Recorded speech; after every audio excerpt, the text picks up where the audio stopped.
গ্রামগঞ্জে শীত পড়েছে, শীত চলে আসছে আর পিঠার আমেজ শুরু হয়েছে। পিঠার সিজনে পিঠা খাবো না তা তো হতেই পারে না। হ্যালো এভরিওয়ান, আসসালামু আলাইকুম।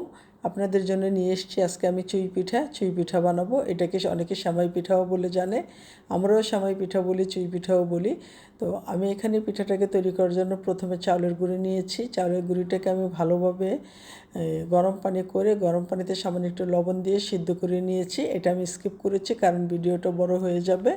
চাউলের গুঁড়িটা ভালোভাবে সিদ্ধ করে এটাকে কাই করে নিয়েছি, হাতের সাহায্যে কাই করে নিয়ে অল্প অল্প চাউলের গুঁড়ি নিয়ে আমি রুটির বেলনে এটাকে সুন্দর করে হাতের বাঁচে লম্বা লম্বা করে রশির মতো বানিয়ে নিয়েছি। তারপর এক এক করে এটাকে আমি কেটে নিয়েছি এভাবে পিঠা, যেটার স্কিন আপনারা দেখতেই পাচ্ছেন।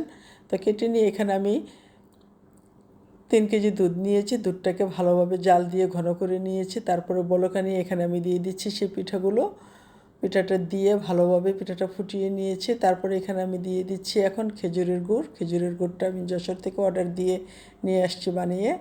এই গুড়টা দারুণ টেস্ট আর অনেক গ্রান ছিল।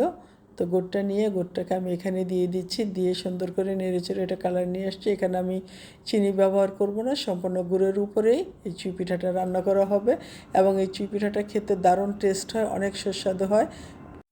তো গ্রামে শীত আসলেই হৈ হুল্লোড় পড়ে যায় পিঠা খাওয়ার জন্য। তো এখানে আমি পিঠাটাকে জাল দিয়ে সুন্দর করে নিয়েছিলাম। তারপরে দিয়ে দিচ্ছি একটু নারকেল দিয়ে কিছুক্ষণ জাল দিব, দিয়ে একটু ঘন ঘন হয়ে আসার পরে এটাকে আমি নামিয়ে নিব।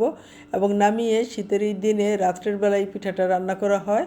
রান্না করে এটাকে নামিয়ে সুন্দর করে রেখে দেয়, এটা উপর থেকে সর পড়ে যায় এবং পিঠাটা ঘন হয়ে যায়। তখন এই পিঠাটা সকালবেলা উঠে নাস্তা হিসেবে খেলে এত টেস্ট হয় কি বলবো, না খেলে বুঝতেই পারবেন না। আমাদের মা চাচিরা তো রান্না করে এটা রাতের বেলা ঢেকে রেখে দিত, সকালে উঠে দেখতাম উপরে সর পড়ে আছে এবং সেখান থেকে আমাদেরকে উঠিয়ে দিত, সাথে দিত কয়েক মুঠ মুড়ি দিয়ে এটা সকালের নাস্তা হিসাবে খেতে অসম্ভব ভালো লাগতো।